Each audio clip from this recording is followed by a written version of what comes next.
decisions. There's usually a bit of a powwow before Andy starts making his hide if he's shooting on other people's land, but today it's more like the Middle Eastern peace process. Come on guys, this is rural Kent, not the West Bank. I quite like the Dijon. It takes an hour and a half finally to make a move, but as Andy says, the easy decision is not always the right one. We've seen a regular stream of pigeons dropping onto the mustard crop to the right of us, but Andy fears that one bang of the gun will shift the whole lot from the wood where they're roosting, and it will be game over. It's the first time Andy has shot over mustard, so is this English, French Dijon or green manure? They put chicken muck on here and lime, and the ground's a bit hungry. It hasn't had anything done to it much for the last year or so, so... Instead of piling a load of chemicals on... Yeah, that's right. Instead of nitrates and that, nitrogen fertiliser, they're using this as a fertiliser, really, so it just gets ploughed in. But years ago... Eco-friendly. That's it, yeah. Years ago they used to do it all the time, but people have gone away from it. Andy won't taste it, but Dom thinks it's a bit like rocket. Oh, rucola. They are so Italian at sporting shooter. The birds are here, but the wind is strong. The pigeons are still travelling along flight lines, but are staying low to avoid the blustery conditions. Crow really doesn't know how the day will pan out, and really, the year has been a bit of a weird one. It's the worst 8 months that I've ever had.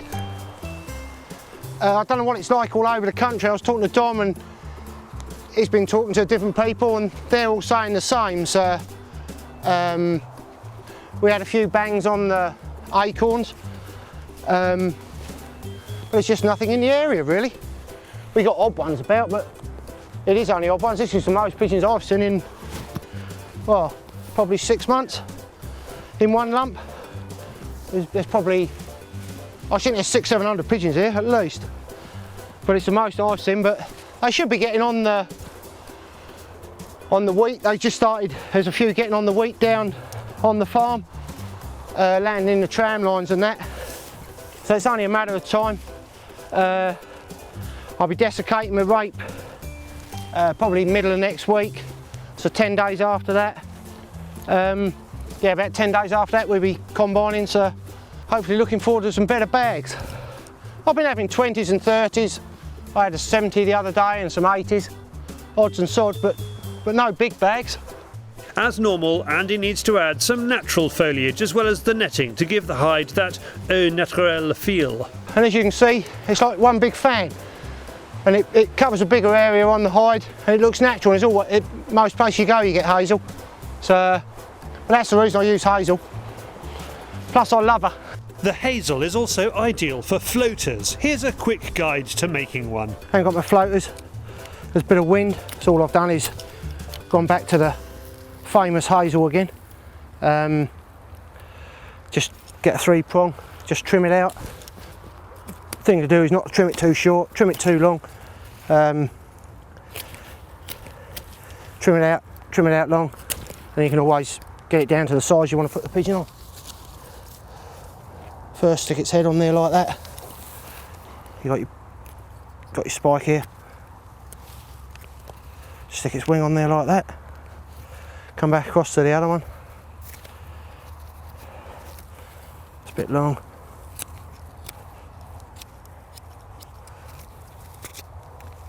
There you go. Job's done. It's not as good as your bought floater, but us farmers are a bit tight, so before I was given these free ones, I had to make my own. There you go. Because Andy's been shooting so little this year, he's having to rely on plastic decoys. The freezer is a pigeon-free zone. You want it? Yeah.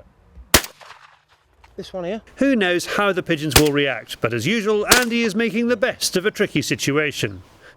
The one advantage of the fact that there's not been many pigeons to shoot, not just for you but for everybody else, is that the ones that do come in decoy well.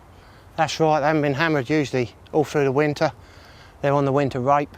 They get hammered every, well, 2-3 times a week, every day of the week even in some places. They don't get any rest, but this winter they were on the acorns most of the winter. Then they just gone from the acorns onto the buds and clover, and that's where they've been. No one's been making any, not that I know of, been making any decent bags. Well, not round here. Yeah, so anything that the first day's on either stubble or on laid corn, they should decoy pretty well.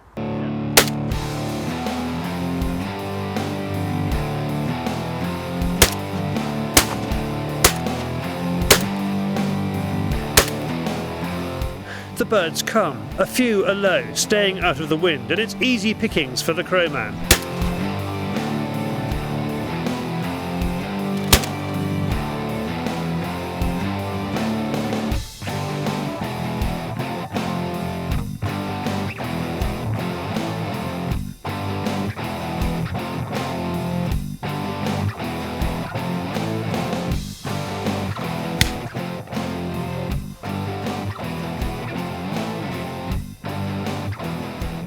It's not a bumper day, but 35 birds are no longer cutting the mustard. Sorry, there has to be one.